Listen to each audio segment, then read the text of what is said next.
அப்படி சொல்றவர் இல்லை. அவர் வாக்குத்தத்தம் கொடுக்கிறாரு. என்ன வாக்குத்தத்தம் கொடுக்கிறாருன்னா, உபாகமம் 28ஆம் அதிகாரத்தில் சொல்லப்பட்டிருக்கிறது, அவருடைய சத்தத்திற்கு கவனமாய் செவி கொடுத்து கர்த்தருடைய நாமத்தை மகிமைப்படுத்துகிற பிள்ளைகளை உன்னை வாளாக்காமல் நான் தலையாக்குவேன். ஹல்லேலூயா. நிலந்து ஒரு தீர்மானம் எடுத்துருங்க. நம்ம ஆண்டவரை துதிக்கிறனால அடுத்தவனுக்கு வால் பிடிச்சிட்டு போக வேண்டிய அவசியம் நமக்கு இல்லை. அடுத்தவனை காக்கா பிடிச்சிட்டு போக வேண்டிய அவசியமும் நமக்கு இல்லை. நம்ம பின்னாடி தான் என்ன செய்ய போகிறாங்க, வரப்போகிறாங்க. அந்த அளவுக்கு கர்த்தர் நம்மை மேன்மையாக வைக்க போகிறார். ஆமென். அல்லேலூயா. நாம் எழுந்திருந்து கர்த்தருடைய நாமத்தை மகிமைப்படுத்த போகிறோம். புதுவாழ்வு பாடல் புஸ்தகத்திலே 696வது பாடல், ஆராதனை கீதங்கள் பாடல் புஸ்தகத்திலே 709வது பாடல். உற்சாகமான பாடல். நம்ம உற்சாகமாக கரங்களை தட்டி கர்த்தருடைய நாமத்தை மகிமைப்படுத்தும். புதுவாழ்வு பாடல் புக்கெல்லாம் பின்னாடி இருக்குது, சேர்ஸில் இருக்குது. புக்கு வேணுங்கிறவங்க எடுத்துக்கலாம். புதுவாழ்வு பாடல் புஸ்தகத்தில் 696வது பாடல், ஆராதனை கீதங்கள் பாடல் புஸ்தகத்தில் 709வது பாடல். கைகளை தட்டி நாம் உற்சாகமாக படிப்போம்.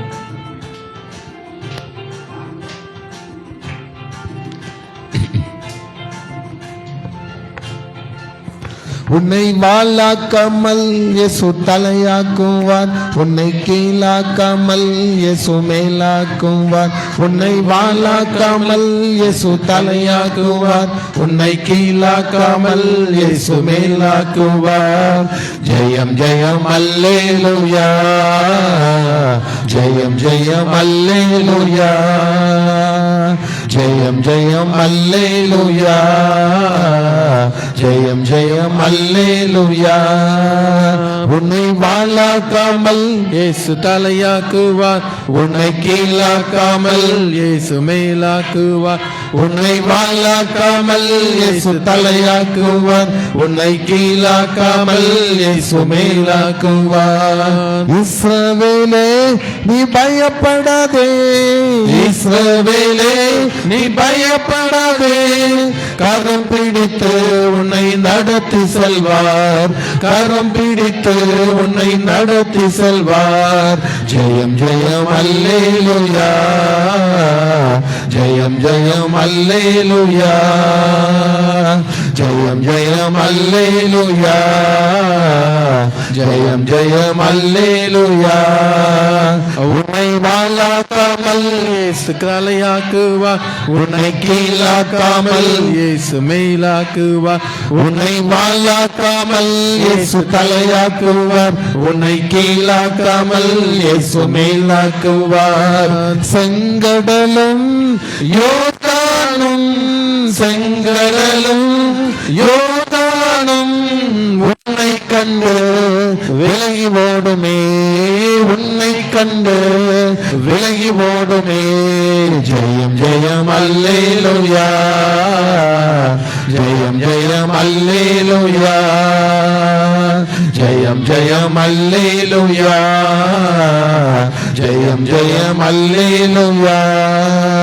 உன்னை வாளாக்காமல் இயேசு தலையாக்குவார், உன்னை கீழாக்காமல் இயேசு மேலாக்குவார். உன்னை வாளாக்காமல் இயேசு தலையாக்குவார், உன்னை கீழாக்காமல் இயேசு மேலாக்குவார். அல்லேலூயா. இயேசுவை யாரெல்லாம் துதிக்கிறார்களோ, இயேசுவின் நாமத்தை யாரெல்லாம் மகிமைப்படுத்துகிறார்களோ, இயேசுவே எங்களுடைய உண்மையான தெய்வம் என்று யாரெல்லாம் ஏற்றுக்கொண்டிருக்கிறார்களோ, வேதம் சொல்கிறது அவர்களை நான் தலைவராக வைக்கப் போகிறேன், எல்லாவற்றிலும் தலைமையாகத்தான் நான் வைக்கப் போகிறேன். பிரியமானவர்களே, அன்று சாத்ராக், மேஷாக், ஆபேத்நேகோ 3 பேரையும் ராஜா கூப்பிட்டு சொன்னாங்க, நீங்க இனிமே கடவுளை ஆராதிக்க கூடாதுன்னு சொன்னாங்க, தேவனை ஆராதிக்க கூடாதுன்னு சொன்னாங்க. அப்படி நீங்க மீறி ஆராதிச்சா உங்களுக்கு பயங்கரமான நெருப்புல தூக்கி போட்டு உங்களை சாகடிச்சிருவோன்னு சொன்னாங்க. ஆனா அந்த 3 வாலிபர்களும் சொன்னாங்க, ராஜாவே, நாங்கள் ஆராதிக்கிற தேவன், நாங்கள் துதிக்கிற தேவன், அவர் பயங்கரமான வல்லமை மிகுந்தவர். நீ நெருப்புல தூக்கி போட்டாலும் சரி, நீ எங்க போட்டாலும் சரி, நாங்க சாக மாட்டோம். ஆண்டவர் எங்களை உயிரோட காப்பாற்றுவார். அல்லேலூயா. இன்னைக்கு தேவனை துதிக்கிற உங்களை, தேவனை துதிக்கிற உங்கள் குடும்பத்தை, தேவனை சொந்த ரட்சகராக வைத்திருக்கிற உங்கள் குடும்பத்துல சாத்தான் எந்த வகையில வந்து என்ன பிரச்சனையை கொண்டு வந்தாலும், என்ன பிரச்சனையை கொண்டு வரட்டும், பிள்ளைகள் மூலமா கொண்டு வரட்டும், பெற்றோர் மூலமா கொண்டு வரட்டும், பக்கத்துல உள்ளவன் மூலமா கொண்டு வரட்டும், ஆபீஸ்ல கொண்டு வரட்டும், ஸ்கூல்ல கொண்டு வரட்டும், எப்படியாவது உங்களுக்கு ஒரு இடத்துல உண்டு பண்ண கொண்டு வந்தா நீங்க இனிமேல் சொல்லுங்க, நான் ஆராதிக்கிற தேவன் என்னை தப்புவிக்க வல்லவர். அல்லேலூயா. கொஞ்சம் சத்தத்தை வேதி சொல்லுங்களேன், நான் ஆராதிக்கிற தேவன்.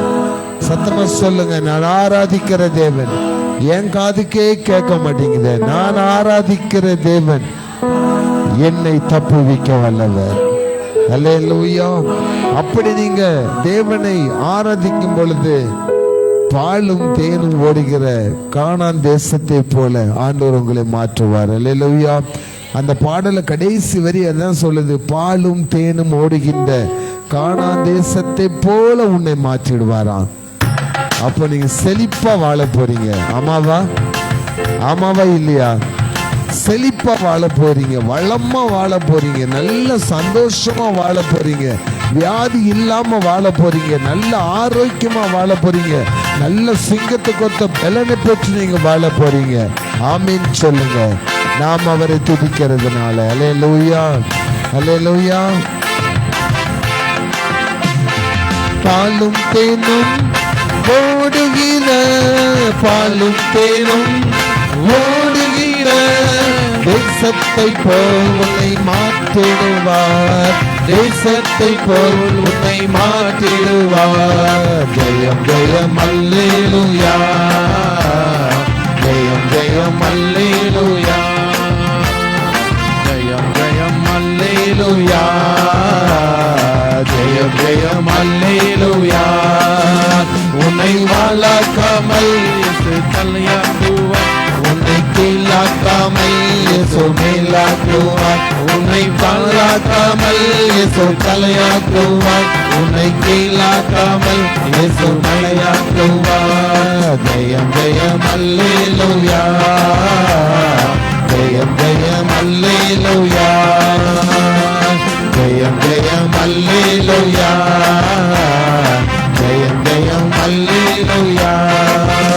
உம்மை பாடாமல் யாரை நான் பாடுவேன், உம்மை துதிக்காமல் யாரை நான் துதிப்பேன், உம்மை பாடாமல் யாரை நான் பாடுவேன், உம்மை துதிக்காமல் யாரை நான் துதிப்பேன்.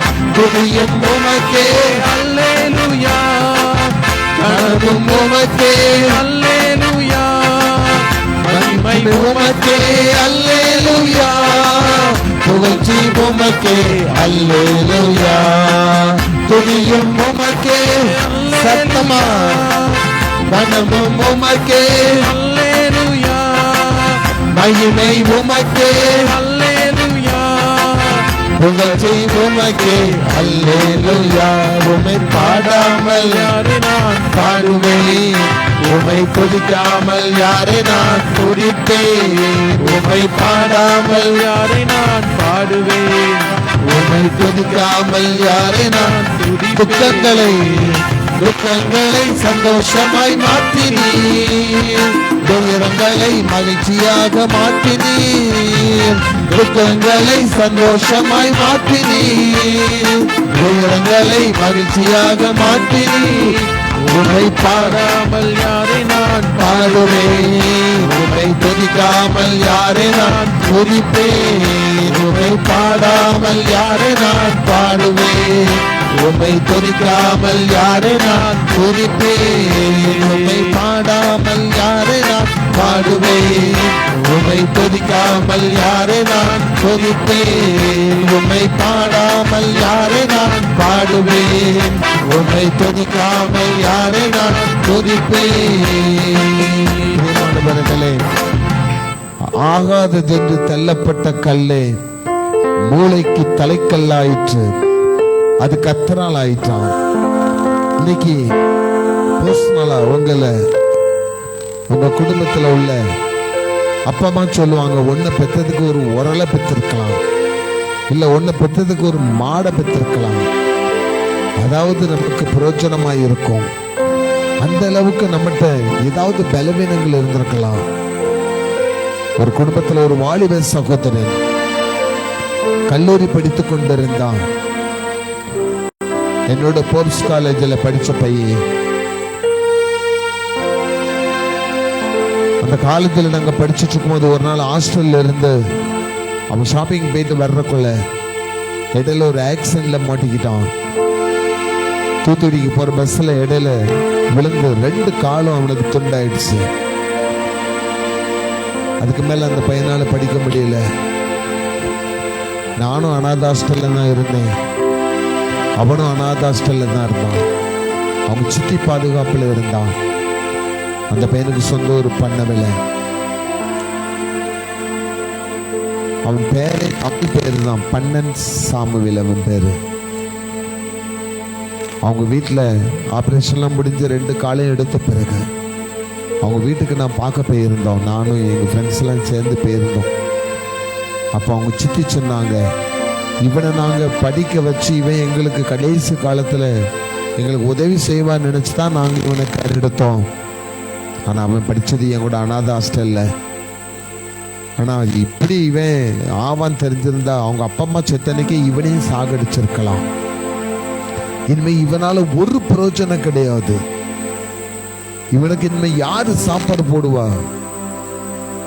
கிட்டத்தட்ட எனக்கும் அப்போ 18 வயசு, அவனுக்கும் 18 வயசு தான். அந்த வார்த்தை என்ன ரொம்ப உடைச்சிச்சு. நாளைக்கு நமக்கு ஏதாவது ஆச்சுன்னா இன்னைக்கு உங்க நிலைமை அப்படித்தானே.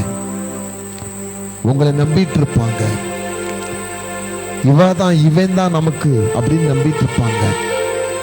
ஆனா ஏதாவது ஒரு பிரச்சனை சோதனை வந்து நம்முடைய வாழ்க்கையில ஏதாவது ஒரு கஷ்டத்தன்மை அனுபவிக்கிறோம், சர்றத்துல ஏதாவது ஒண்ணு இழந்துட்டோம், வேலை இழந்துட்டோம், இல்லாட்டி வாழ்க்கையில ஏதாவது பிரச்சனை வந்து இழந்துட்டோம். அப்போ நம்மளை பத்தி சொல்லுவாங்க, இவெல்லாம் இருக்கிறத விட சாகிறதே மேலும் சொல்லுவாங்க. நம்மள சொல்லுவோம், நாளாம் வாழ்றதை விட சாகிறதே மேல். ஆண்டவரே, எனக்கு எதுக்கு இப்படிப்பட்ட சோதனை, எனக்கு எதுக்கு இப்படிப்பட்ட வேதனை, என் பிள்ளைகளுடைய வாழ்க்கையில ஏன் இப்படி துன்பம், என் கணவருடைய வாழ்க்கையில ஏன் இப்படி கஷ்டம், என் மனைவியினுடைய வாழ்க்கையில ஏன் இப்படி கஷ்டம், எல்லாமே எனக்கு ஒவ்வொரு நாளும் வேதனை வேதனை வேதனை இருக்கிறதே, நான் வாழ்றதை விட சாகிறதே மேல் அப்படின்னு முடிவெடுத்தவங்க நிறைய பேர் தற்கொலை பண்ணிடுறாங்க இல்லையா? குடும்பமா சாவுறாங்க, தாங்க முடியாத கடன் பிரச்சனை, தற்கொலை பண்றாங்க. ஒரு காரியத்தை யோசிடுங்க, உங்களுடைய பிரச்சனைகள் போராட்டங்கள் எல்லாவற்றையும் விடுவிக்கிற ஒருவர் உண்டு, அவர் தான் ஆண்டவராகிய இயேசு கிறிஸ்து. அல்லேலூயா. அந்த ஆண்டவராகிய இயேசு கிறிஸ்து, ஒருவேளை நீங்க வேற மதத்தை சார்ந்தவங்களா இருக்கலாம், ஆண்டவரை பத்தி கொஞ்சம் தெரிஞ்சு வச்சிருக்கலாம். இன்னைக்கு ஒரு வாய்ப்பு தராரு ஆண்டவரே அப்படின்னு சொல்லி அவரை நோக்கி கூப்பிடுங்க. என்னை நோக்கி கூப்பிடுகிற யாவருக்கும் நான் மறு உத்தரவு அருளி செய்வேன். ஆபத்து காலத்துல நீ என்னை நோக்கி கூப்பிடு, நீ அறியாததும் எட்டாததுமான பெரிய காரியங்களை உனக்கு அறிவிப்பேன். அல்லேலூயா.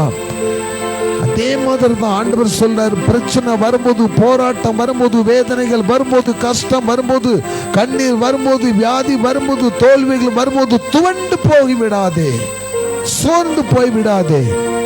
உன்னை பெரிய பாரத்தை சுமந்து கொண்டு வர சொல்லல, இங்க இருந்து நீ அங்க போய் என்ன தேடுன்னு சொல்லல, இருக்கிற இடத்திலிருந்து என்ன நோக்கி கூப்பிடு. ஆண்டவர் சொல்லுகிறார், இருக்கிற இடத்திலிருந்து என்ன நோக்கி கூப்பிடு.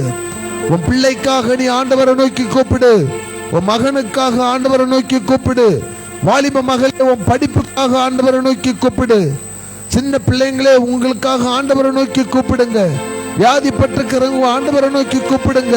நான் பலவீனன் ஆண்டவரே, நான் தள்ளப்பட்டவன் ஆண்டவரே, நான் தள்ளப்பட்டவள் ஆண்டவரே, என்னை நீர் மேன்மையாக வைக்கணும்னு சொல்லி ஆண்டவரை கூட்ட அவருடைய நாமத்தை சொல்லி துதிக்கும் பொழுது ஆண்டவர் சொல்லுகிறார், ஒன்றுக்கும் உதவாத என்னையும் உருவாக்கி உயர்த்துகிற தெய்வம். அல்லேலூயா. ஒன்றுக்கும் உதவாது என்று எங்கள் குடும்பத்திலே தள்ளப்பட்ட என்னை, ஒதுக்கப்பட்ட என்னை, எங்க சொந்தக்காரங்க எல்லாரும் என்னை வெறுத்து ஒதுக்கி தள்ளப்பட்ட என்னை இன்னைக்கு ஆண்டவர் உயர்த்தினது உண்மையை அப்படியே உங்களையும் உயர்த்த வல்லவராயிருக்கிறார். அல்லேலூயா. அல்லேலூயா. ஒன்றுக்கும் உதவாத என்னையும் உருவாக்கி உயர்த்தின தெய்வமே.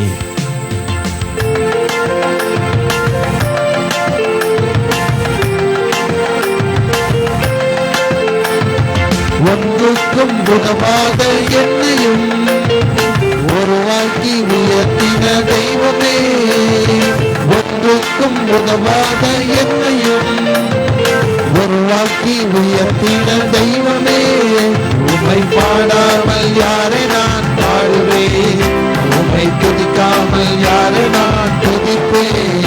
உம்மை பாடாமல் யாரை நான் பாடுவேன், உம்மை துதிக்காமல் யாரை நான் துதிப்பேன். துதியும் உமக்கே அல்லேலூயா, கனமும் உமக்கே அல்லேலூயா, மகிமை உமக்கே அல்லேலூயா, புகழ்ச்சி உமக்கே அல்லேலூயா. துதியும் உமக்கே அல்லேலூயா, கனமும் உமக்கே அல்லேலூயா, மகிமை உமக்கே அல்லேலூயா, புகழ்ச்சி உமக்கே அல்லேலூயா. துதியும் உமக்கே அல்லேலூயா, கனமும் உமக்கே அல்லேலூயா, மகிமை உமக்கே அல்லேலூயா, மகிழ்ச்சி உமக்கே அல்லேலூயா. உம்மை பாடாமல் யாரை நான் பாடுவேன், உம்மை துதிக்காமல் யாரை நான் துதிப்பேன். உம்மை பாடாமல் யாரை நான் பாடுவேன், உம்மை துதிக்காமல் யாரை நான் துதிப்பேன். அல்லேலூயா. யாரெல்லாம் மனமாற கர்த்தரை துதிச்சீங்க, கைகளை தட்டி இயேசு நாமத்தை மகிமைப்படுத்துங்க. கர்த்தரை துதித்த உங்களுக்கு ஆண்டவர், அவர் நல்லவர், அவரை துதியுங்கள், அவர் கிருபை என்றும் உள்ளது. அல்லேலூயா. பிரியமானவர்களே, நம் செய்திக்கு போவதற்கு முன்பதாக இந்த தரிசன பாடலுக்கு ஒரு வார்த்தை சொல்லுது. எத்தனையோ மனிதர்களை நீங்க பார்த்திருக்கலாம். நான் உன் மேல ரொம்ப அன்பா இருக்கேன், நான் உன்னை ரொம்ப நேசிக்கிறேன், நான் உனக்கு உதவி செய்வேன், நான் உன்னை காப்பாற்றுவேன். நிறைய பேர் அப்படி சொல்லிட்டே இருப்பாங்க. ஆனா பிரதிபலன் இல்லாம நீங்க எதையும் அங்கிருந்து பெற்றுக்கொள்ள முடியாது. உங்கள்ட்ட இருந்து ஒரு காரியம் அவங்களுக்கு கிடைக்கணும், லாபமா இருந்தா உங்களை நல்லா போற்றி புகழ்வாங்க, நல்லா உங்களை சொல்லுவாங்க. ஆனா ஒரு சின்ன இடங்கள் வந்துருச்சுன்னா உங்களை கைவிட்டு ஓடிடுவாங்க. அப்படி எத்தனையோ மனிதர்களை நம்ம பார்த்திருக்கோம். ஆனா இயேசு ஒருவர் தான் சொன்ன சொல்லை காப்பாற்றும் தெய்வம். அல்லேலூயா. அவர் சொன்னால் அதை செய்யாமல் விடவே மாட்டார். எசேக்கியேல் சொல்றாரு உங்க வாழ்க்கையை குறித்து, நான் இதை சொன்னேன், நான் இதை திட்டம் தீட்டினேன், நானே அதை நிறைவேற்றுவேன். அல்லேலூயா. எல்லாம் நானே நானே நானே. ஆண்டவர் தான் அவரை பொறுப்பெடுத்துட்டாரு. நம்ம அப்படி சொல்லக்கூடாது. நீரே எனக்காக திட்டம் திட்டுகிறவர், நீரே எனக்காக வாக்கு தத்தங்களை சொல்லுகிறவர், நீரே அவற்றை நிறைவேற்றுகிறவர். அல்லேலூயா. அப்படி நம்ம சொல்லும் பொழுது அவர் நமக்கு நல்லவராய் இருப்பார். நல்லவரே என் இயேசுவே, நான் பாடும் பாடலின் காரணரே.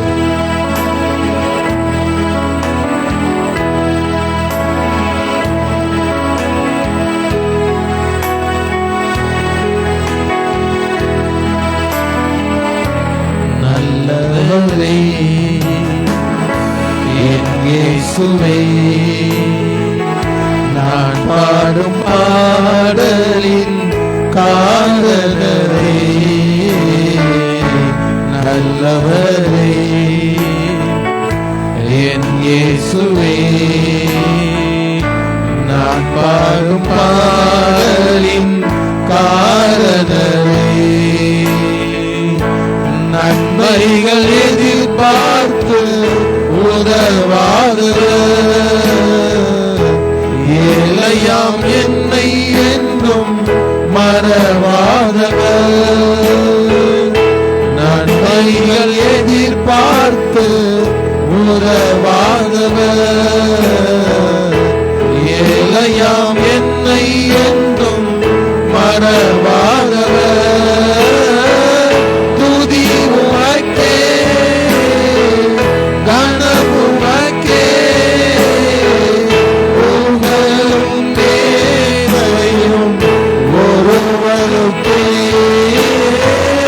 துதி உமக்கே, கனம் உமக்கே, புகழும் மேன்மையும் ஒருவருக்கே. எத்தனை மனிதர்கள் பார்த்தேனையா, ஒருவரும் உம்மை போல இல்லையா. எத்தனை மனிதர்கள் பார்த்தேனையா, ஒருவரும் உம்மை போல இல்லையா. நீரின்றி வாழ்வே இல்லை உணர்ந்தேனையா, உந்தனின் அன்பை மறவேனையா. நீரின்றி வாழ்வே இல்லை உணர்ந்தேனையா,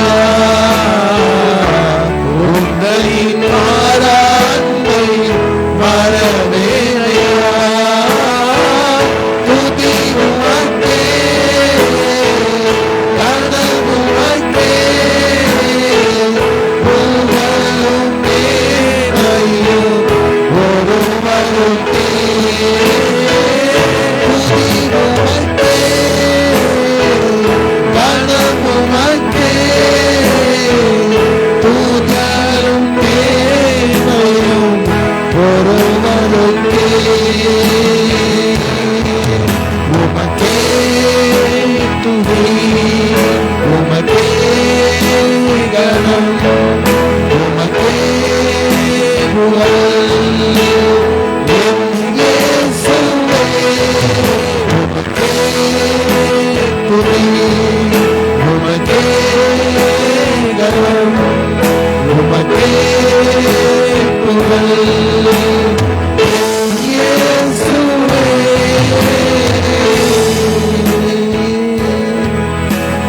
ஆமாண்டவரே, எல்லா துதியும் கனமும் மகிமையும் ஒருவருக்கு மாத்திரமே சொந்தமாகட்டும்.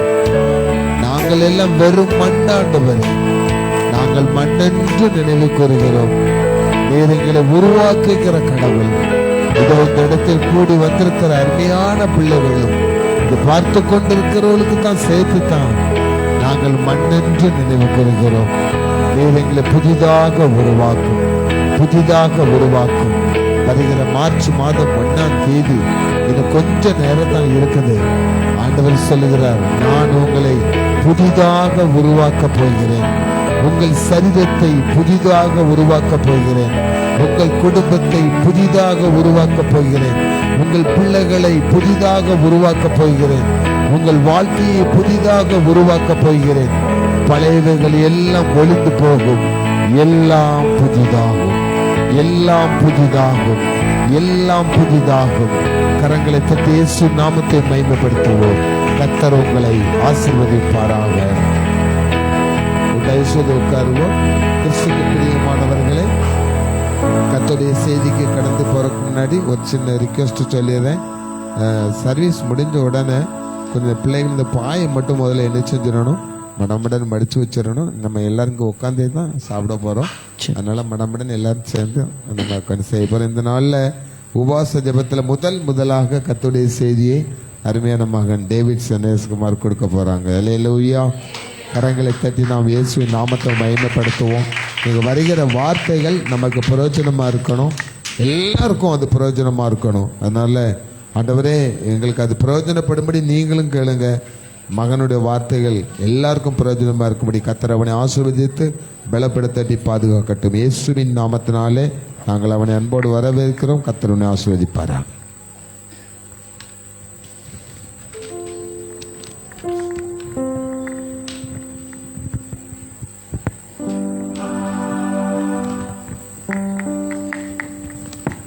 ஹல்லேலூயா, ஹல்லேலூயா.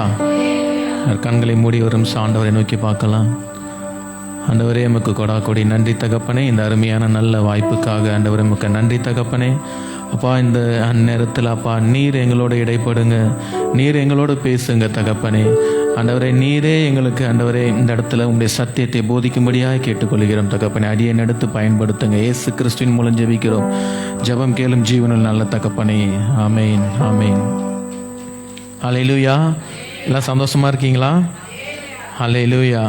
நம்ம வாழ்க்கையில் அநேக நேரம் நம்ம எதிர்பார்த்த காரியங்கள் நம்மளுக்கு எதுவுமே நடக்காமல் இருந்திருக்கும். நம்ம அநேக முயற்சிகள் எடுத்திருப்போம் வாழ்க்கையில் முன்னேறுவதற்கு, இல்லை வாழ்க்கையில் அடுத்த கட்டத்துக்கு போகிறதுக்காக நம்ம அநேக நேரங்களில் அநேக முயற்சிகள் எடுத்திருப்போம். ஆனால் நமக்கு எதுவுமே நடந்திருக்காது. ஒருத்தங்களை மனிதர்களோட தயவை நோக்கி பார்த்துருப்போம். இவங்க உதவி செய்வாங்களா, அவங்க உதவி செய்வாங்களா அப்படின்னு மனிதர்களை நம்பியிருப்போம். நம்முடைய சுய பலத்தை நம்பியிருப்போம். எப்படியாவது நம்ம வாழ்க்கையில் முன்னேறிடணும், இந்த காரியம் என் வாழ்க்கையில் நடக்கணும். உதாரணத்துக்கு நம்ம ஒரு வீடு கட்டுறோன்னா அந்த வீடு கட்டுறது எப்படியாவது நான் செஞ்சு முடிக்கணும், ஒரு இடம் வாங்கணும், இல்லை இந்த மாதிரி அநேக காரியங்கள் ஒவ்வொருத்தங்களும் தனித்தனி விதமான ஆசைகள் இருந்திருக்கும்.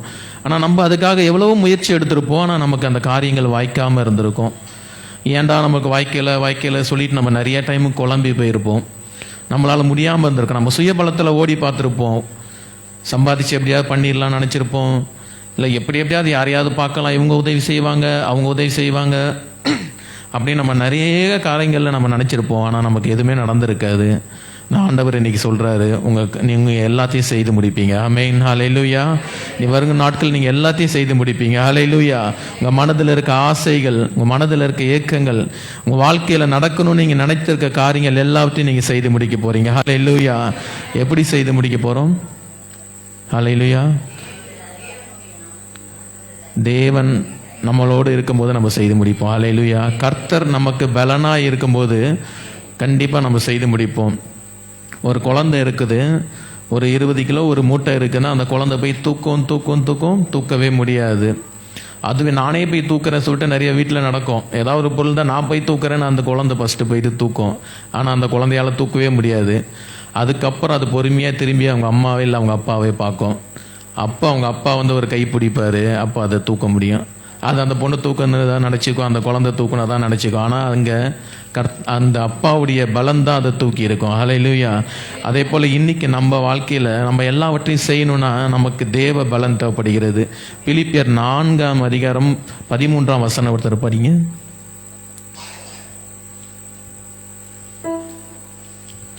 பிலிப்பியர் 4:13.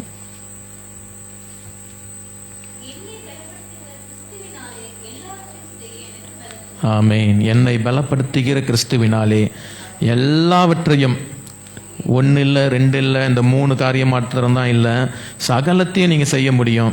ஏன்னா நமக்கு பலனாய் ஆண்டவர் இருக்கும்போது நிச்சயமாய் நம்மளால் செய்ய முடியும்.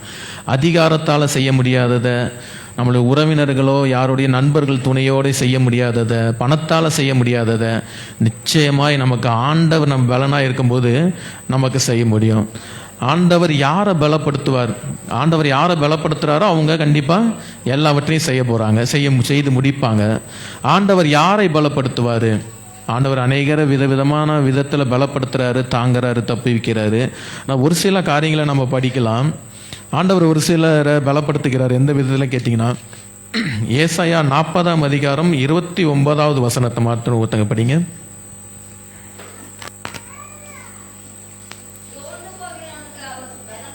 ஆமென். போதும்.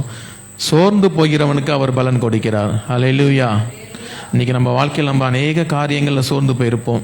சோர்வுன்றது எப்போ வரும்னு கேட்டிங்கன்னா, நம்ம ஒரு காரியத்தை எதிர்பார்த்து காத்திருந்து இந்த காரியம் நம்மளுக்கு கிடைச்சிரும் சொல்லிட்டு நம்ம ரொம்ப நாளாக காத்திருப்போம், நம்பிக்கையோடு இருப்போம். ஆனால் அது கிடைக்கலன்னும் போது நம்ம என்ன பண்ணிடுவோம், ஒரு சோர்வு நமக்குள்ள தானாக வந்துடும்.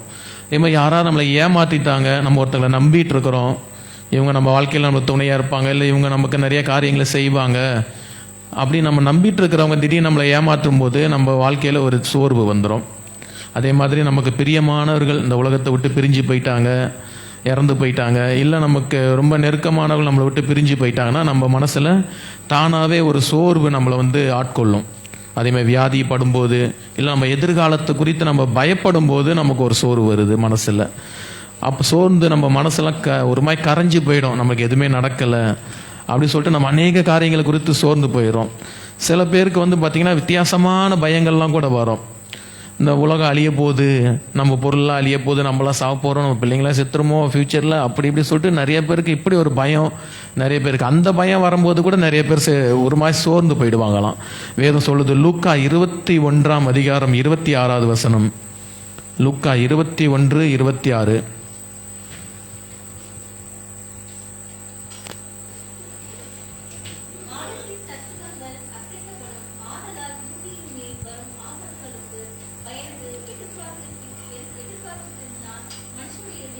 ஆமென்.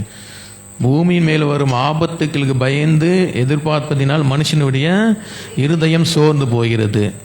என்ன வரப்போதோ, இந்த பூமிக்கு என்ன நடக்க போதோ, நம்மளுக்கு 1000 பிரச்சனை இருக்குது. ஆனால் இதை குறித்து கூட நம்ம அநேகர் என்ன பண்ணுறோம், நினச்சி நம்ம உலகம் அழிஞ்சிருமோ, அடுத்த வருஷத்தில் அழிஞ்சிருமோ, இப்படி சொல்கிறாங்களே அப்படி சொல்கிறாங்களேன்னு யூடியூப்பையும் அதையும் பார்த்து அநேகர் என்ன பண்ணுறாங்க, இந்த காலத்தில் இருதயத்தில் சோர்ந்து போயிருக்கிறாங்களாம். ஹல்லேலூயா. ஆனால் தேவன் சொல்கிறாரு, சோர்ந்து போனவர்களை அவர் பலப்படுத்துகிறார். நம்ம எந்த விதத்தில் சோர்ந்து போயிருந்தாலும் சரி, நம்ம காரியங்கள் நடக்கலை, நம்ம ஜெபிச்சும் நம்மளுக்கு சம டைமில் நடக்காமல் இருக்கலாம், ஆனால் நம்ம சோர்ந்து போயிருக்கலாம். ஆனால் தேவன் சோர்ந்து போனவர்களை பலப்படுத்துகிறார். ஹல்லேலூயா. லூக்கா 1:8 லூக்கா 18 அதிகாரம் 1 வசனத்தை மட்டும் கொஞ்சம் படிங்களா. எப்பொழுதும் ஜெபம் பண்ண வேண்டும். ஹல்லேலூயா. நம்ம சோர்ந்து போயிருந்தாலும், எல்லா விஷயத்திலும் நம்ம சோர்ந்து போயிருந்தாலும், ஜெபிக்கிறதுல மட்டும் நம்ம எப்போவுமே சோர்ந்து போகாமல் இருக்கணும். சோர்ந்து போகாமல் நம்ம ஜெபிக்கும் போது தேவன் நமக்கு பலன் தருகிறார். ஹல்லேலூயா. அவர் நம்முடைய காரியங்களை வாய்க்கவும் செய்கிறார். அடுத்த வசனத்தை படிங்க, அதே அதிகாரத்தில். ஆமாம்.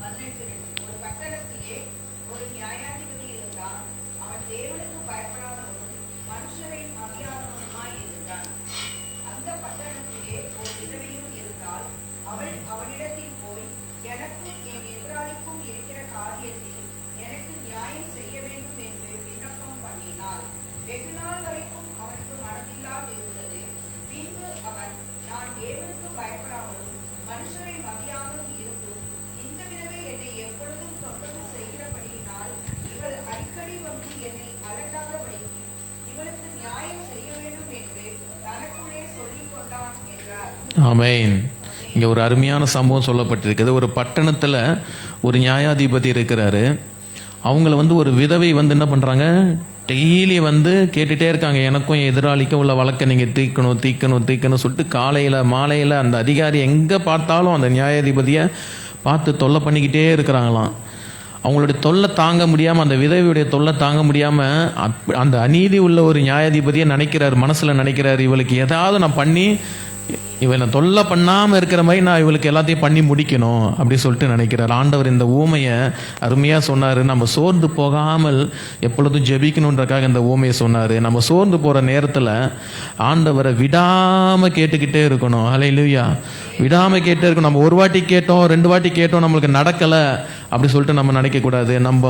அவர் நம்மளை பலப்படுத்துகிற வரைக்கும் நம்ம அவரை விடவே கூடாது. ஹல்லேலூயா. அவர் நமக்கு பட்சத்தில் நம்ம பலப்படுத்துகிற வரைக்கும், நமக்கு துணையாக அவர் இருக்கிற வரைக்கும் கர்த்தரை விடாமல் நம்ம இந்த விதவையை போல நம்ம ஆண்டவரை இரவும் பகலும் எல்லா நேரத்துலையும் ஆண்டவரை நம்ம சூழ்நிலையை தலைகீழ இருந்தாலும் சரி, நமக்கு நடக்க வேண்டிய காரியங்கள் நடக்காமல் இருந்தாலும் சரி, சோர்ந்து போகாமல் ஆண்டவரை கேட்டுக்கிட்டே இருக்கும்போது கர்த்தர் தாமே நம்மளை பலப்படுத்துவார். சோர்ந்து போயிருக்க நம்ம இருதயத்தை அவர் பலப்படுத்துவார். நம்ம எல்லாவற்றையும் செய்து முடிக்க தேவன் உதவி செய்வார். ஹல்லேலூயா. அடுத்தது பார்த்தீங்கன்னா, சத்துவம் இல்லாதவனுக்கு. ஏசாயா 40:29 மறுபடியும் படிங்க.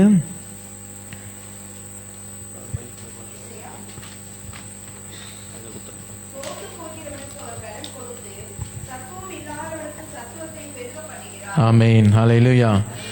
சத்துவம் இல்லாதவருக்கு சத்துவம் கொடுக்கிறார். சத்துவம்னா அதுவும் ஒரு பலம் தான். ஹல்லேலூயா.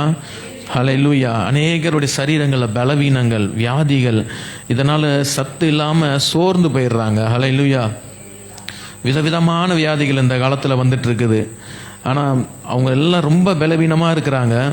அவங்களுக்கு ஒரு விடுதலை கிடைக்காம ஜெபிக்கிறாங்க, ஜெப விண்ணப்பம் கொடுக்குறாங்க, ஆனாலும் அவங்க வாழ்க்கையில் ஒரு விடுதலை கிடைக்கல. தேவன் சொல்கிறார், அவங்கள சத்துவப்படுத்துவேன். ஹல்லேலூயா. கர்த்தர் நம்ம இன்னைக்கு சத்துவப்படுத்துவார். பேதுருவுடைய மாமி ஜுரமாக இருந்தாங்க. பேதுரு எத்தனை பேருக்கு தெரியும்? வேதத்தில் கர்த்தருடைய சீஷர் பேதுருவுடைய மாமி ஜுரமாக இருந்தாங்க. மத்தேயு 8 அதிகாரம் 14-15 படிங்க ஒருத்தருங்க.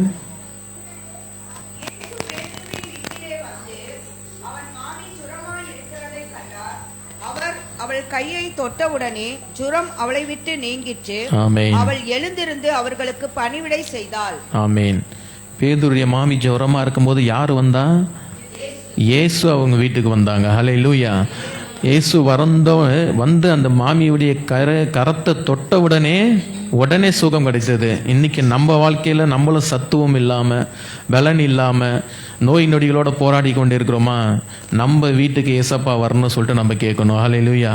இயேசு நம்ம வீட்டுக்கு வரும்போது நம்ம வீட்டில் ஆரோக்கியம் வரும், வாதை வராது, ஆண்டவர் பலப்படுத்துவார். ஆண்டவர் வந்து ஒரு கையை தான் தொடுறாரு, அந்த அம்மா உடனே சுகமாயிட்டாங்க. உடனே சுகமானது மாத்திரம் இல்லை, அடுத்தது ஆண்டவருக்கே பணிவிடை செய்ய வந்துட்டாங்க. ஹல்லேலூயா. இன்னைக்கு நம்ம வாழ்க்கையில் கூட இந்த மாதிரி பலவீனத்தோடு இருக்கிறோம். மனசுலையும் அநேக கவலைகளை குறித்து மனசும் பலவீனப்பட்டு சத்துவம் இல்லாமல் இருக்கிறது. சில நேரங்கள் நம்மளோட பாவங்கள் நிமித்தமாகவும் நம்ம மனசு வந்து பலவீனப்பட்டு ஒரு பலவீனமான மனசா, பலவீனமான இருதயமாக இருக்குது. ஆனால் ஆண்டவர் நம்ம இருதயத்துக்கு நம்ம அழைக்கும் போது, ஆண்டவர் நம்ம இதயத்தில் வரும்போது நம்ம இதயம் பலப்படும், நமக்கு ஒரு ரட்சிப்பு கிடைக்கும். ஹல்லேலூயா. மிகப்பெரிய பலன் என்னது? ரட்சிப்பு. தேவன் பலன் ரட்சிப்பு தான் நமக்கு. அந்த ரட்சிப்பு நமக்கு கிடைக்கும் போது பேதுருடைய மாமியை போல நம்ம சும்மா இருக்க மாட்டோம். நிச்சயமாய் நம்ம ஆண்டவருக்காக வேலை செய்வோம், ஆண்டவருக்காக ஊழியம் செய்வோம், ஆண்டவருக்காக நம்ம எழுந்து நிற்போம். ஆமென். ஹல்லேலூயா. ஹல்லேலூயா. அவர் சத்துவப்படுத்துகிறார். சத்துவப்படுத்தி நம்ம பலப்படுத்தி நம்ம ஊழியத்துக்கு கூட ஆண்டவர் பயன்படுத்துகிறார். ஹல்லேலூயா. ஹல்லேலூயா. ரட்சிப்பு கிடைக்கும் போது நிச்சயமாய் நம்மளால் அந்த நல்ல செய்தியை மற்றவங்களுக்கு சொல்லாமல் இருக்க மாட்டோம். ஹல்லேலூயா. ஊழியத்தில் பெரிய காரியங்களை ஆண்டவர் நம்ம கொண்டு பலப்படுத்தி செய்யப்பட வைக்கிறார். ஹல்லேலூயா. ஹல்லேலூயா. அடுத்ததாக பார்த்தீங்கன்னா ஏசாயா 40:31 படிங்க.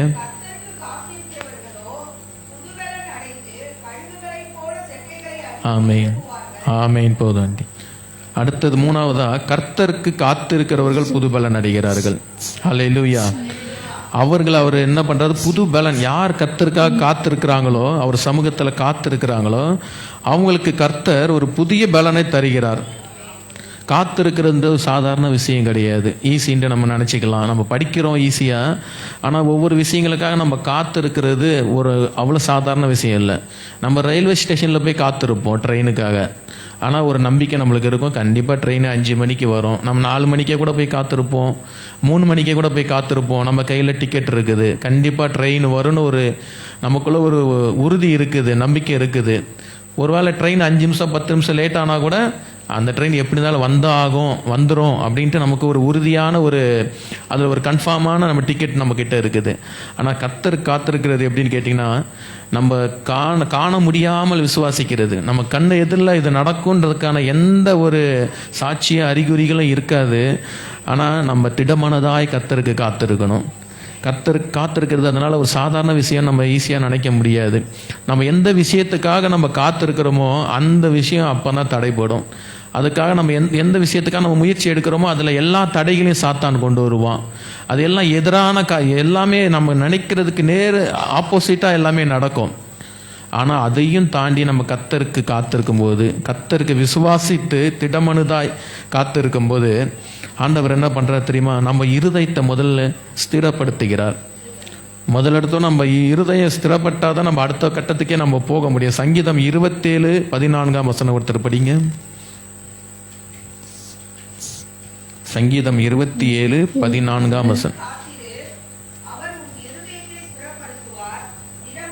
இருந்து கர்த்தருக்கே காத்திரு. ஓகே. திடமனதாக இருந்து கர்த்தருக்கே காத்திருக்கணும். திடமனது நமக்கு வேணும். அசையாத ஒரு நம்பிக்கை ஆண்டவர் மேலே. என்ன ஆனாலும் சரி, என்ன நடந்தாலும் சரி, ஆண்டவர் எனக்கு செய்வார், ஆண்டவர் எனக்கு இந்த காரியத்தை வாய்க்க செய்வார் அப்படின்னு ஒரு திடமான ஒரு நம்பிக்கை நம்ம கிட்ட இருந்தால் ஆண்டவர் நம்ம இருதயத்தை ஸ்திரப்படுத்துகிறார். அவர் ஸ்திரப்படுத்துறது மாத்திரமில்ல, அடுத்து சங்கீதம் 40:1 படிங்க. 40ஆம் அதிகாரம் 1 அவர் என்னிடமாய் சாய்ந்து என் கூப்பிடுதலை கேட்டார். ஆமென். அடுத்து நம்ம எப்படி காத்திருக்கணுமா? பொறுமையோடு காத்திருக்கணும். ஆனால் நமக்கு எதிராக நடக்கிற காரியங்களை பார்க்கும்போது நம்ம பொறுமை இழந்துருவோம். நிறைய டைம் நாங்கள் கூட அப்படி தான் பயங்கரமாக ஆண்டவரை சண்டை போட்டு திட்டியிருக்கேன். ஆனால் பொறுமையுடன் காத்திருக்கணும். இந்த பொறுமையோடு காத்திருப்புன்றது மிக சவாலான ஒரு விஷயம், மிக சவாலான விஷயம். ஆனால் அப்படி பொறுமையோடு காத்திருக்கிறவங்களுக்கு தேவன் என்ன பண்ணுறாருன்னு தெரியுமா? அவங்க பக்கமாக சாய்ந்து அவங்க கூப்பிடுதலைக்கு கேட்கிறாராம். நம்ம கூப்பிட்டா நம்மளுக்கு உதவி செய்ய இந்த உலகத்தில் யாருமே வரமாட்டாங்க. அதிகாரிகள் வரமாட்டாங்க, நம்ம உறவினர்கள் வரமாட்டாங்க, நண்பர்கள் கூட வரமாட்டாங்க. நம்மளுக்கு ஒரு பிரச்சனைன்னு வந்துருச்சுன்னா நமக்குன்னு யாரும் வரமாட்டாங்க. நம்ம நல்லா இருக்கும் போது நம்ம கூப்பிட்டா 4 பேர் ஓடி வருவாங்க. ஆனால் நமக்குன்னு நம்மளோட சூழ்நிலைகள் தலைகீழாக மாறிச்சு, நம்ம ஒரு தாழ்மையான இடத்துக்கு போயிட்டோம், நம்ம ஒரு வறுமையில் இருக்கிறோம் அப்படின்னா நம்மளை தேடி யாரும் வரமாட்டாங்க, நீங்கள் கூப்பிட்டா கூட வரமாட்டாங்க. ஆனால் கர்த்தருக்குள்ளே நீங்கள் பொறுமையோடு காத்திருந்து கர்த்தரை தேடும்போது அவர் மகா சர்வ வல்லமை உள்ள தேவன், அவரும் நம்மளை தேடி ஓடி வர்றாரு. ஹல்லேலூயா. உங்களுடைய சத்தத்துக்கு சர்வ வல்லமை உள்ள தேவன் செவி கொடுக்கிறார். அது எவ்வளவு ஒரு பாக்கியம் இல்லை. கர்த்தருக்கு காத்து இருக்கிறவர்களுக்கு அந்த பாக்கியம் கிடைக்கிறது.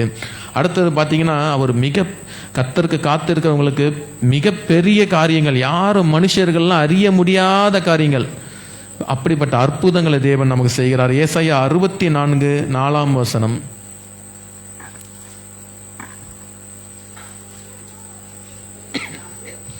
64:4 உமக்கு காத்திருக்கிறவர்களுக்கு நீர் செய்பவைகளை நீரே அல்லாமல் உலக தோற்றம் முதற்கொண்டு ஒருவரும் கேட்டதுமில்லை, செவியால் உணர்ந்ததுமில்லை, அவைகளை கண்டதுமில்லை. அல்லேலூயா.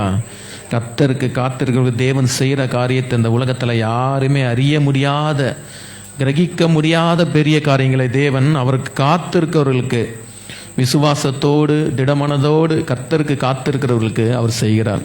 எந்த காதும் கேட்டிருக்காது, யாரும் கண்டிருக்க மாட்டாங்க.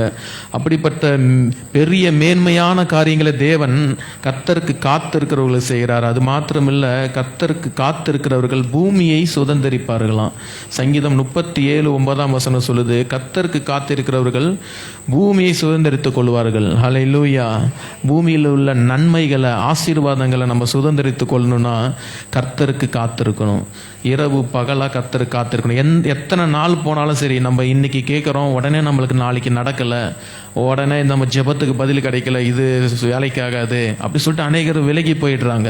இங்கே வந்த நம்ம வேலிங் ப்ரேயர்ஸ்க்கு வந்தவங்க கூட அநேகர் அப்படியே 2 வாரம் வருவாங்க, 3 வாரம் வருவாங்க, ஒன்றுமே நடக்கலைன்னு அடுத்த வாரமே இது சரிப்படாது அப்படி சொல்லிட்டு போயிடுவாங்க. ஆனால் அப்படி நம்மளோட வாழ்க்கை அப்படி இருக்கக்கூடாது. நம்ம என்ன ஆனாலும் சரி கர்த்தர் மீது திடமனதாக இருந்து கர்த்தருக்கே காத்திருக்கணும். ஹல்லேலூயா, ஹல்லேலூயா. வேதம் சொல்லுது, கர்த்தருக்கு காத்திருக்கிறவர்கள் தேவன் எப்படி திரும்ப வைத்திருக்கிறார். ஏசாயா 40:30 படிங்க.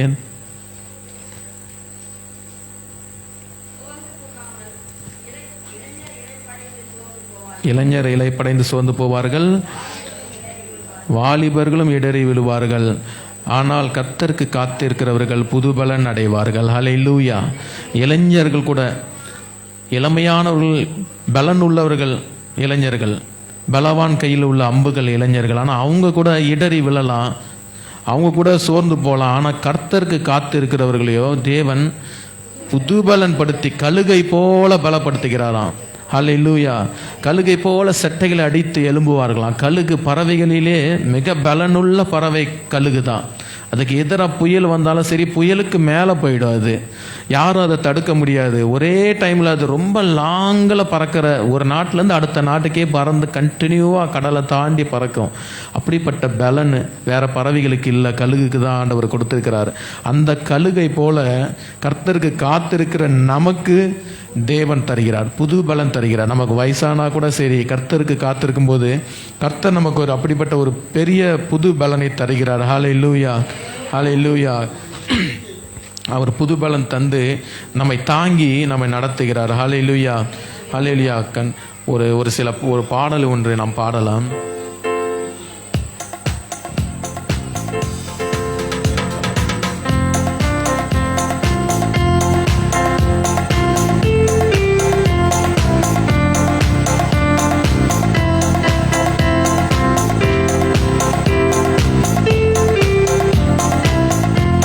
உற்சாகத்தோடு கர்த்தருக்கு காத்திருந்து கழுகு போல் பலன் அடைந்து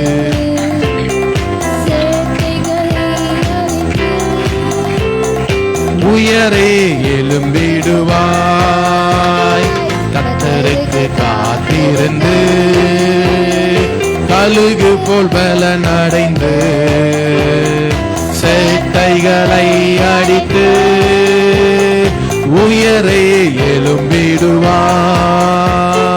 புது பலன் அடைந்திடுவாய், நீ புது பலன் அடைந்திடுவாய், புது பலன் அடைந்திடுவாய், நீ புது பலன் அடைந்திடுவாய்,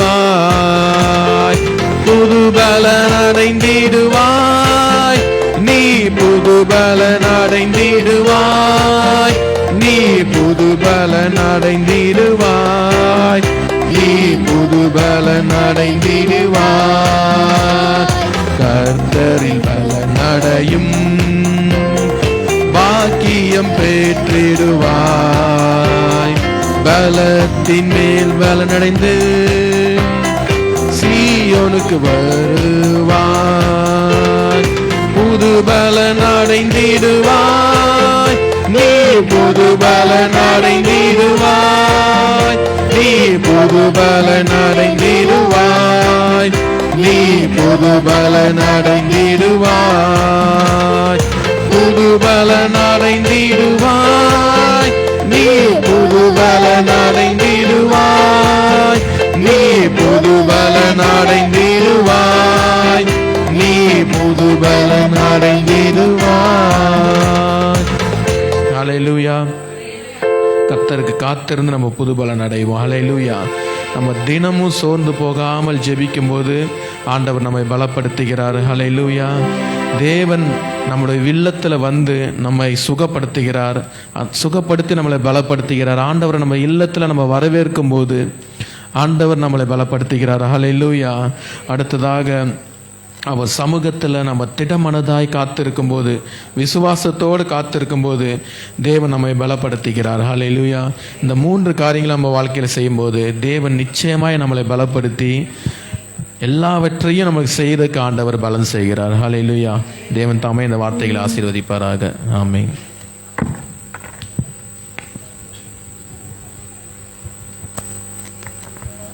ஹல்லேலூயா. கர்த்தருடைய நாமத்திற்கே மகிமை உண்டாவதாக. கர்த்தருக்கு காத்திருக்கிறவர்களோ புது பலன் அடைவார்கள். நீங்களும் புது பலன் அடைய போறீங்க. ஒருவேளை நிறைய சோர்வுகள் நமக்கு நம்முடைய வாழ்க்கையில் வந்திருக்கலாம். உண்மையிலே நம்ம சோர்ந்து போய் தான் என்ன செய்கிறோம் இருக்கிறோம். நிறைய, அதாவது கொஞ்சம் நம்ம மூவ் ஆகி போய் கொஞ்சம் லிஃப்ட் ஆகிட்டானா கூட ஒரு பலன் நமக்கு என்ன செஞ்சிடும், வந்துடும்.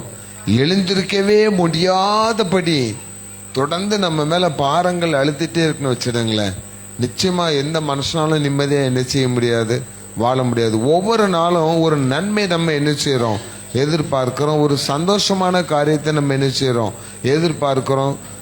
அது இந்த மெசேஜினோடு ஒரு ஆழமான காரியம் என்ன தெரியுமா, அந்த குடும்ப ஆசீர்வாதத்துக்கு கணவன் மனைவிட்ட எதிர்பார்க்கிற ஒரு அன்பு, ஒரு பாசம்.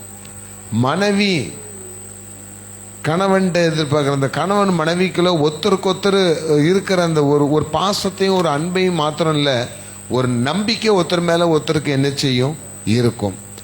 அப்படிப்பட்ட அதில் ஒரு சின்ன ஒரு இடைவெளி வருது, இல்லை சின்ன ஒரு கேப்பு வருது, அதில் கொஞ்சம் ஆண்களை காட்டிலும் பெண்கள் வந்து என்ன பண்ணுவாங்கன்னா கணவன் மேலே உயிரே என்ன செஞ்சுருப்பாங்க, வச்சிருப்பாங்க. இல்லையோ? இல்லையா? பாருங்களேன். மனைவிமார் கணவர் மேல எப்படி இருப்பாங்க, ரொம்ப நம்பிக்கையோட ரொம்ப வச்சிருப்பாங்க. நீங்க கொஞ்ச காலங்களுக்கு முன்னாடி, ஒரு 30 வருஷத்துக்கு முன்னாடி பாத்தீங்கன்னா, கிராமங்கள்ல போய் பாத்தீங்கன்னா சாயந்தரம் 5 மணிக்கெல்லாம் பெண்கள் என்ன செய்வாங்க, அழகா தலை சீவி முகலாம் நல்லா கழுவி பவுடர்லாம் போட்டு தலை நிறையா பூ வைக்காம, பூ யார் வாங்கிட்டு வருவா, கணவர் வாங்கிட்டு வருவார்னு ரொம்ப ஆசையோடு என்ன செஞ்சிருப்பாங்க, காத்துட்டு இருப்பாங்க. சரிங்களா?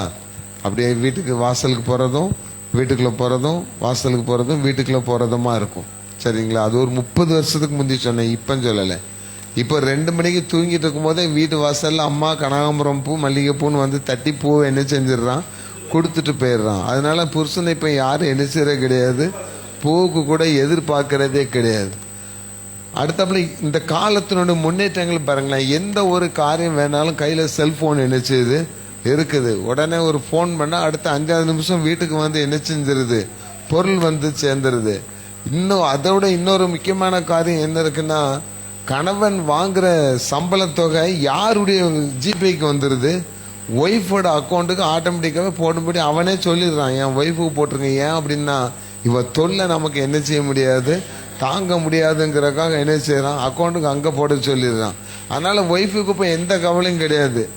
அவன் ஒரு ஏரோமாட் மாதிரி அவன் வேலை செஞ்சு சம்பளத்தை கொண்டு பேங்க்ல நமக்கு வந்துடுது, நம்ம இஷ்டத்துக்கு நம்ம என்ன செஞ்சுக்கலாம் இருக்கலாம். அப்படிங்கிறத கணவன் ஒரு வகைக்கு கொஞ்சம் தள்ளி வைக்கப்படுற சூழ்நிலைக்கு இப்போ வந்துடுறாங்க. அப்போ கணவனும் மனைவியும் வேலை பார்க்குற இடத்துல எப்படி இருக்கும்? அறிவுபூர்வமாக சிந்திங்க. அங்கே தான் ஈகோ என்ன செஞ்சிடும், வந்துடும்.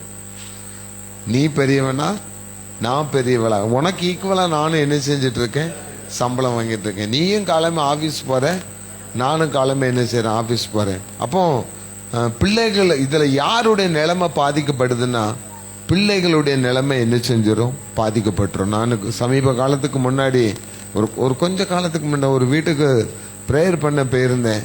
அங்கே போனால் ஹஸ்பண்ட் ஒரு ரூமில் இருக்காங்க, ஒய்ஃப் ஒரு ரூமில் இருக்கா, பிள்ளைகள் தனியாக ஒரு ரூமில் என்ன செய்யுது இருக்குது. மாமனார் மாமியார் ஹாலில் என்ன செஞ்சுருக்காங்க, உட்காந்துருக்காங்க. என்ன ப்ரேயருக்கு கூப்பிட்ருக்காங்க. நான் அங்கே போய் அனாத மாதிரி என்ன செஞ்சிட்ருக்கேன், நின்றுட்டுருக்கேன். இவங்க ஒவ்வொருத்தரையாக கேதர் பண்ணி கூட்டு வர்றதுக்கே 10 நிமிஷம் ஆயிடுச்சு. சரி, ஒருத்தருக்கு ஒருத்தர் பேசுவாங்கன்னு பார்த்தா ஒருத்தருக்கு ஒருத்தர் என்ன செய்ய மாட்டேன்றாங்க, பேசவும் மாட்டேன்றாங்க. கடைசியில் ஒரு மாதிரி கஷ்டப்பட்டு ப்ரேயரை முடிச்சுட்டு என்ன ப்ரேயருக்கு புக் பண்ண அந்த ஐயா கேட்டாங்க, எங்கள் வீட்டில் ப்ரேயர் நல்லா இருந்துச்சா அப்படின்னு கேட்டாங்க. நான் அதுக்கு என்ன பதில் சொல்லியிருப்பேன் சொல்லுங்களேன்? நல்லா இருந்துச்சு சொல்லியிருப்பேனா, நல்லா இல்லைன்னு சொல்லியிருப்பேனா? உங்கள் வீட்டில் ப்ரேயர் பண்ணதுக்கு 10 பிணத்தை வச்சு என்ன செஞ்சுருக்கலாம், ப்ரேயர் பண்ணிட்டு வந்திருக்கலாம். அது கூட உயிரோடு என்ன செஞ்சுருக்கும், எலும்பி வந்திருக்கணும். கோபத்தில் தான் சொல்லிட்டு வந்தேன். இன்னைக்கு அவங்க இருக்கிறாங்க. சில நேரம் பார்க்க தான் செய்வேன். சில குடும்பங்கள் அப்படி தான் என்ன செய்யுது இருக்குது. தேவனுடைய சத்துவத்தையும் தேவனுடைய பலனையும் பெற்றுக்கொள்ள முடியாதபடி நம்ம எல்லாம் எப்படி இருக்கிறோம், செயல்படாம இருக்கிறோம்.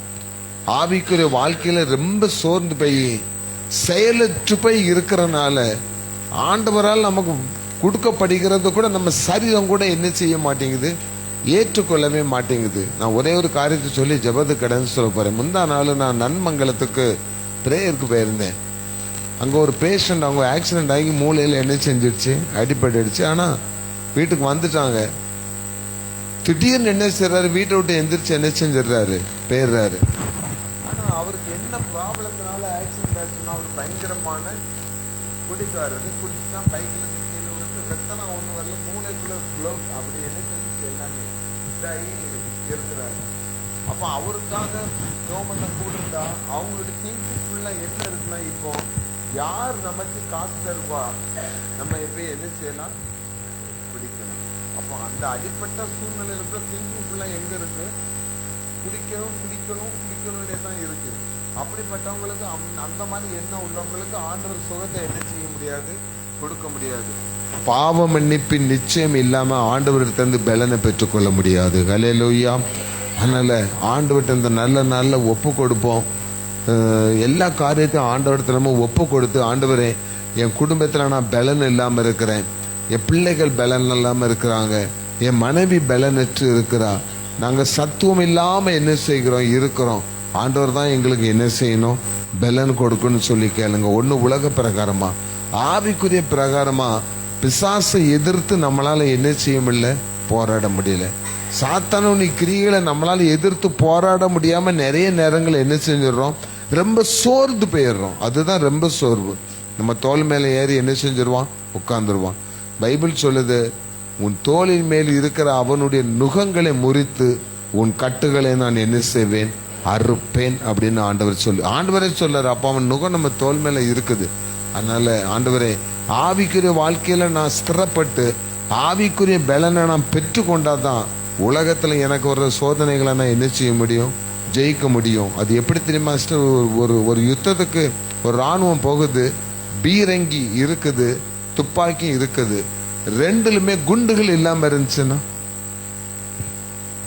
வெளியே பீரங்கி எப்படி இருக்குது, பெருசா இருக்குது, அந்த குண்டு வர்ற எல்லாமே குழாய்கள் எல்லாம் பெருசா இருக்குது, உள்ள குண்டுகள் இல்லாமல் இருந்தால் நீங்க ஜெயிக்க முடியும்? என்னதான் நீங்க ஆபரேட் பண்ணாலும் எம்டியா தான் இருக்கும். இதுதான் மனுஷனுடைய வாழ்க்கையும் ஆவிக்குரிய வாழ்க்கையும். அதே நேரத்தில் அந்த பீரங்கில ஏதாவது ஃபால்ட் இருந்தாச்சுன்னா நீங்க என்ன ஒர்க் பண்ணாலும் அந்த குண்டு என்ன செய்யாது, பாஞ்சு போகாது. அப்போ அந்த பீரங்கியும் எப்படி இருக்கணும், ஸ்ட்ராங்கா பெர்ஃபெக்டா கரெக்டா இருக்கணும், ஆக்டிவா இருக்கணும். அது உள்ளுக்கு என்ன இருக்கணும், மருந்து குண்டுகள் என்ன செய்யணும் இருந்தா தான். ஒரு சுவிட்சை தட்டினா என்ன செய்யும், ராக்கெட் மாதிரி குண்டு என்ன செய்யும், பறக்கும். நம்ம வாழ்க்கை எப்படி இருக்குன்னா, ஒன்று இங்கே பலவீனமா இருக்கும், இல்லாட்டி இங்கே என்ன செய்யறோம், ஆவிக்குரிய வாழ்க்கையில பலவீனமா இருக்கும். ஆவிக்குரிய வாழ்க்கை தான் நம்ம உள்ள இருக்கிற பாமே. அதுதான் போய் எதிரிகளை என்ன செய்ய முடியும், வீழ்த்த முடியும். அப்போ ஆவிக்குரிய வாழ்க்கையில இன்னைக்கு நம்ம பலன் உள்ளவர்களாக இருக்குன்னு அந்த பலனை கொடுக்கறது யாரு, பரிசுத்த ஆவியானவர்.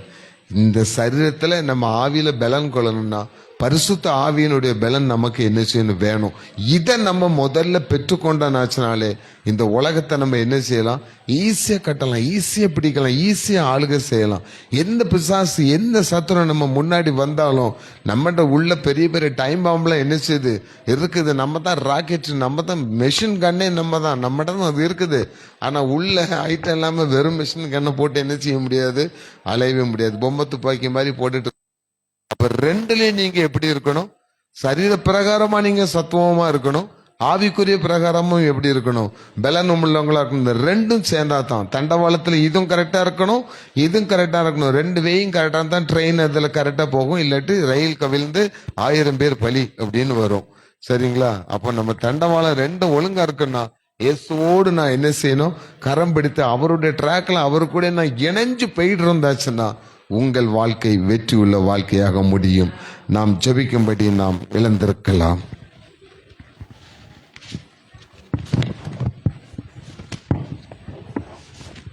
ஆண்டவற்றை நம்ம ஒப்பு கொடுப்போம். இந்த பாடுகளின் நாளிலே எந்த உள்ளம் தங்கும் இயேசு நாயகான ஆண்டவற்றை நம்ம ஒப்பு கொடுத்து ஜெபிக்க போகிறோம்.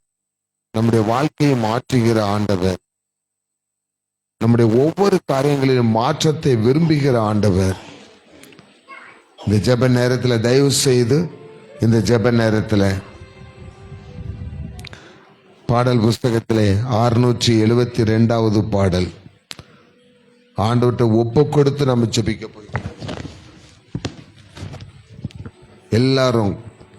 எல்லாருமே ஆண்டவர்கிட்ட ஒப்பு கொடுப்போம். நான் கல்வாரி பாதை, கல்வாரி சிலுவை, ஆண்டவர் நமக்காக அடிக்கப்பட்டார், அதே திருப்பி உங்கள்கிட்ட சொல்லிட்டு இருக்கிறதுக்கு நான் விரும்பலை. நீங்கள் அது உங்களுக்கு தெரிஞ்சது. நீங்கள் ஆண்டவர்கிட்ட நம்ம ஒப்பு கொடுத்து, ஆண்டவரே என் உள்ளத்தில் நீங்கள் வாங்க, நான் கட்டப்படணும்.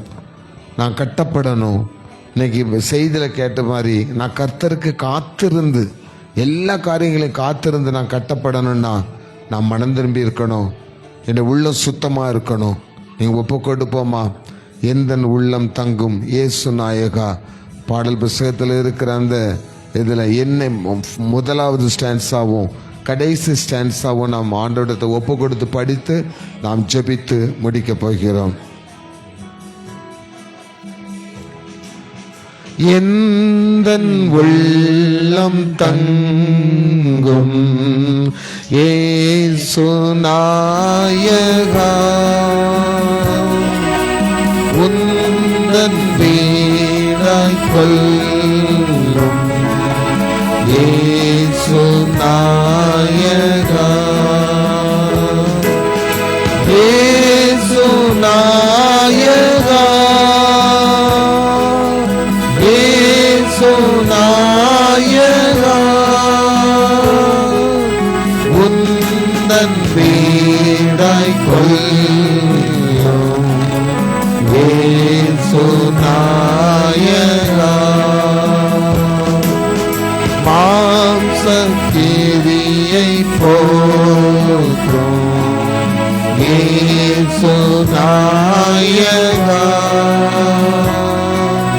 குழந்தை உள்ளமாக்கும் இயேசு நாயகா, இயேசு நாயகா, இயேசு நாயகா,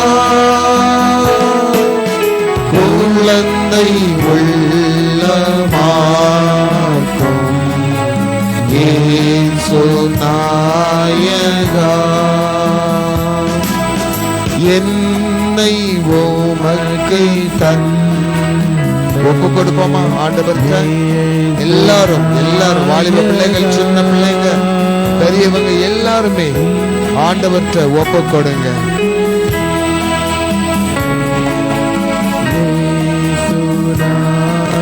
என்னை உமக்கு தந்தேன், என்னை உமக்கு தந்தேன், இயேசு நாயகா, இனி நான் அல்ல நீரே, இயேசு நாயகா,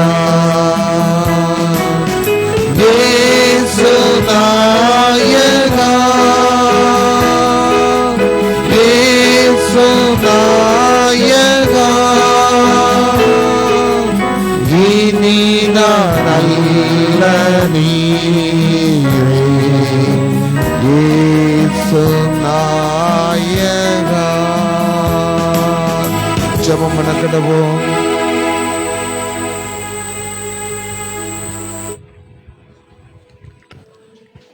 ஆண்டவரத்தில் ஒப்பு கொடுங்க. ஆரம்பத்தில் சொன்ன மாதிரி நாட்கள் கொடுமையானபடியினால் காலத்தை பிரயோஜனப்படுத்திக் கொள்ளுங்கள். இந்த வேத வசனம் கிடைக்கக்கூடாத ஒரு நாள் வருகிறது சகோதரியே, சகோதரனே. எங்கேயாவது ஒரு இடத்துல இயேசுவை பற்றி சொல்லி அங்கே போய் நம்ம ஜெபிக்க போகலாமா அப்படின்னு நீங்கள் கஷ்டத்தில் இருக்க நேரம், நீங்கள் தேடினாலும் வசனத்தை சொல்கிறவங்களும் கிடைக்க மாட்டாங்க, இருக்க தரிசிகளும் கிடைக்க மாட்டாங்க, சபைகளும் இருக்காது, இதே மாதிரி சின்ன சின்ன அன்பான ஆராதனை கூடங்களும் இருக்காது. பைபிள் சொல்லுகிறது, மலைகளை நோக்கி ஓடுவார்கள், பள்ளத்தாக்குகளை நோக்கி ஓடுவார்கள், யாராவது எனக்காக வேண்டுதல் செய்ய மாட்டார்களா என்று. அந்த காலம் வருவதற்கு முன்பே இன்று இயேசு உங்களை தேடி வந்திருக்கிறார். இன்னைக்கு உங்களை தேடி வந்திருக்கிறார். நம்ம சின்ன கூட்டம்தான், பல்லாயிரக்கணக்கான கூட்டம் நமக்கு முக்கியம் இல்லை. ஏனென்றால் நம்மில் இருக்கிறவர் 1000 பேர்களிலும் சிறந்தவர், 10,000 பேரிலும் சிறந்தவர். அந்த இயேசு தான் இன்னைக்கு உங்களை அழைக்கிறார். என் அன்பு மகளே, என் அன்பு வாலிபம் பிள்ளைகளே, என் சகோதரிகளே, சகோதரர்களே, தகப்பன்மாரே, தாய்மாரே, ஆண்டவர் சொல்லுகிறார், இன்று நீ மனம் திரும்பினாயானால், இன்று என்னிடத்தில் நீ வருவாயானால், இன்னை நீ என்னை சார்ந்து கொண்டாயானால், இன்று என்னை நீ பின்பற்றுவாயானால், இன்னும் உன்னுடைய சிலுவை எடுத்துக்கொண்டு என்னோட வருவாயானால், நான் உனக்காக எல்லாவற்றையும் செய்கிற கர்த்தர் எல்லாவற்றையும் செய்வார். ஒப்பு கொடுப்போமா? என்னென்ன கஷ்டங்களை நீங்க வந்திருக்கீங்க, என்னென்ன வேதனையோடு வந்திருக்கீங்க, உங்க சரீரத்தில் எவ்வளவு பாடுகள் இருக்கு, உங்க குடும்பத்தில் எவ்வளவு கஷ்டங்கள் இருக்கு, எத்தனை நாள் நீ தனியாக அழுது கொண்டிருக்கிறாய், எத்தனை நாள் நீ பெருமூச்சு விட்டு கொண்டிருக்கிறாய், எந்த ஒரு பிடிப்பும் இல்லாமல் நான் ஏதோ ஸ்கூலுக்கு போறேன், காலேஜுக்கு போறேன், பாறேன், ஜாலியா இருக்கிறேன். இல்லை மகளே, உனக்கு பின்னால் ஒரு பெரிய பிரச்சனை இருக்கிறது. நீ சந்திக்க வேண்டிய காரியங்கள் நிறைய இருக்கிறது. என் பிள்ளைய நான் ஒழுங்கா காலேஜில் சேர்த்திருக்கேன், இல்லை டியூஷனில் சேர்த்திருக்கேன், நல்ல ஸ்கூலில் சேர்த்திருக்கேன் அப்படின்னு சொல்லாதீங்க. அவளுக்கு பின்னாலும் ஒரு பெரிய பாரமான காரியம் இருக்கும். அதை சுமப்பதற்கு அவளை தகுதிப்படுத்த வேண்டியது பெற்றோருடைய கடமை அல்லவா? எல்லாமே நம் தலைமையில தான் விழுந்த பாரம். இன்னைக்கு பெற்றோராக இருக்கிறவங்க நாளைக்கு முதிர்ந்த வயதாகிடலாம். இன்னைக்கு வாலிப பிள்ளைகளாக அந்த இடத்துல இருக்கிறவங்க நாளைக்கு கல்யாணம் ஆகி அவங்க பெற்றோராக ஆயிடலாம். இன்னைக்கு குட்டி பிள்ளைங்களாக இருக்கிறவங்களும் நாளைக்கு அந்த ஸ்டேஜுக்கு அப்படி சுற்றி வரும். அந்த சுற்றி வர சூழ்நிலைகளில் எல்லாவற்றிலும் நமக்கு பின்னாடி ஒரு பெரிய பாரம் இருந்து கொண்டே இருக்கும். இன்னைக்கு ஆண்டவர்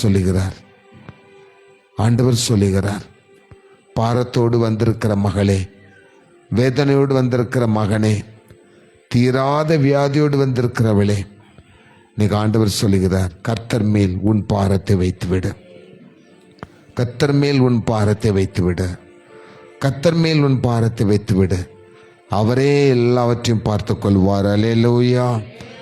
நல்ல ஆண்டவரே, உம்மை நாங்கள் துதிக்கிறோம், சோதரிக்கிறோம், உம்முடைய நாமத்தை நாங்கள் மகிமைப்படுத்துகிறோம். இந்த அருமையான உபவாச கூடுகைக்காக நாங்கள் நன்றி செலுத்துகிறோம்.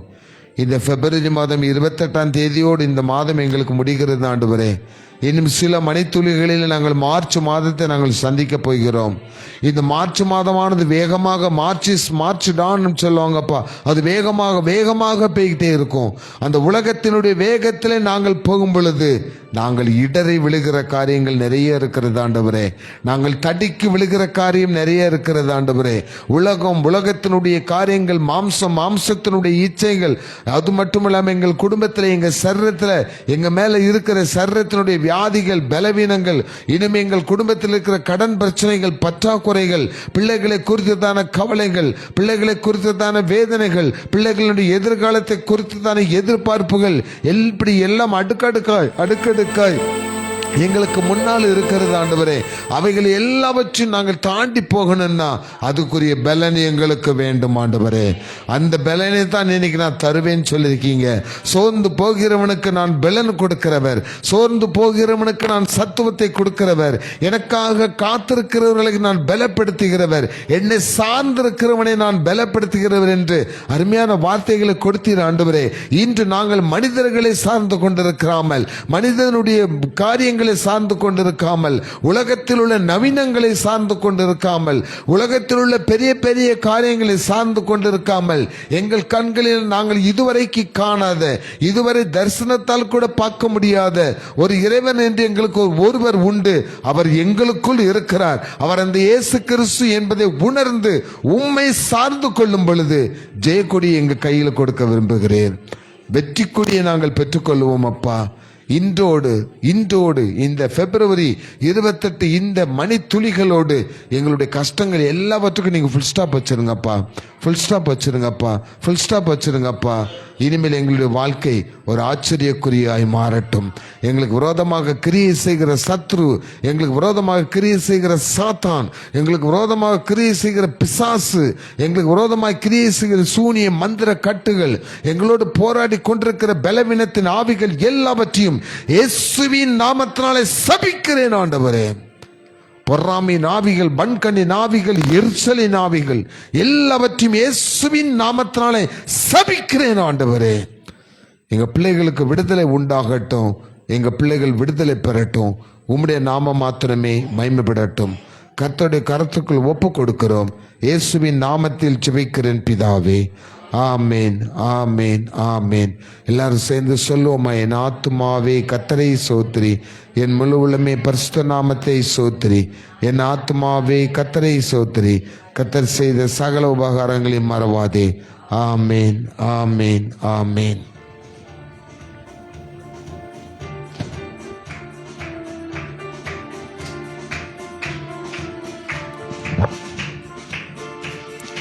புதிய மாதத்திற்குள் என்னை நடத்தும், புதிய கிருபையால் என்னை நிரப்பும். புதிய மாதத்திற்குள் என்னை நடத்தும், புதிய கிருபையால் என்னை நிரப்பும். புது கிருபை தாரும் தேவா, புது பலனை தாரும் தேவா, புது கிருபை தாரும் தேவா, புது பலனை தாரும் தேவா. புதிய மாதத்திற்குள் என்னை நடத்தும், புதிய கிருபையால் என்னை நிரப்பும். புதிய மாதத்திற்குள் என்னை நடத்தும், புதிய கிருபையால் என்னை நிரப்பும். ஆரம்பம் அற்பமானாலும் முடிவு சம்பூர்ணமாய், ஆரம்பம் அற்பமானாலும் முடிவு சம்பூர்ணமாய்.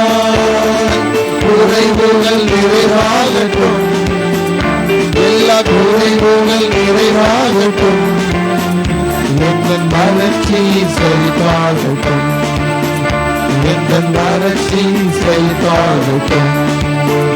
புது கிருபை தாரும் தேவா, புது பலனை தாரும் தேவா, புது கிருபை தாரும் தேவா,